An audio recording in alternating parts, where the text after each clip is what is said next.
Hi, இன்றைக்கி ஒரு evening mini vlog பார்க்கலாமா? அம்மா வீட்டிலேருந்து வந்துட்டேன். வீட்டுக்கு வந்தோடனே பார்த்தா வீடே ரொம்ப கொடூரமாக இருந்துச்சு. அடுப்பில் சாதம் வச்சுட்டு வீட்டு வேலையெல்லாம் பார்க்கலாம் அப்படின்னு சொல்லிட்டு ரெடி பண்ணிகிட்டு இருந்தேன். சாப்பாடு வச்சு சிம்பிளாக ரசம் வச்சுக்கலாம் அப்படின்னு சொல்லிட்டு தான் ரெடி பண்ணேன். டப்பாவில் உப்பெல்லாம் காலி ஆயிடுச்சு. அதெல்லாம் எல்லாமே எடுத்து கொட்டி வச்சுட்டு பாப்பா பால் கேட்டான்னு சொல்லிவிட்டு அவளுக்கு பால் காய்ச்சி கொடுத்துட்டு ரசம் வைக்கிறதுக்கு ரெடி பண்ணிகிட்டு இருந்தேன். எங்கள் வீட்டில் அந்த இடிகள்லாம் இல்லை.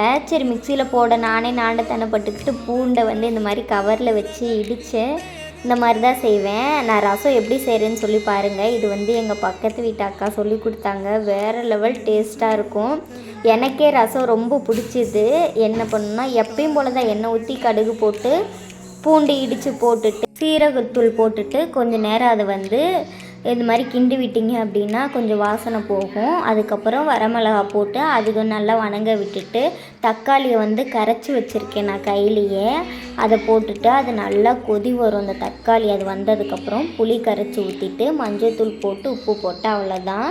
இந்த மாதிரி ட்ரை பண்ணி பாருங்கள். கண்டிப்பாக செம்ம டேஸ்ட்டாக இருக்கும். துணியெலாம் ரொம்ப இதாக இருந்துச்சு. அதெல்லாம் எடுத்து மடித்து வச்சுட்டு வீடெல்லாம் கூட்டி விட்டுட்டேன். பீரோ கிட்டையெல்லாம் குப்பையாக இருந்துச்சுன்னு சொல்லிவிட்டு அதையும் எடுத்து க்ளீன் பண்ணிவிட்டு துணியெல்லாம் எடுத்து மடித்து வச்சுட்டேன். இப்போ பாருங்கள் வீடியோ எப்படி இருக்குன்னு சொல்லிவிட்டு வீடியோ பிடிச்சிருந்தா லைக் பண்ணுங்கள். சேனலை சப்ஸ்கிரைப் பண்ணி வச்சுக்கோங்க.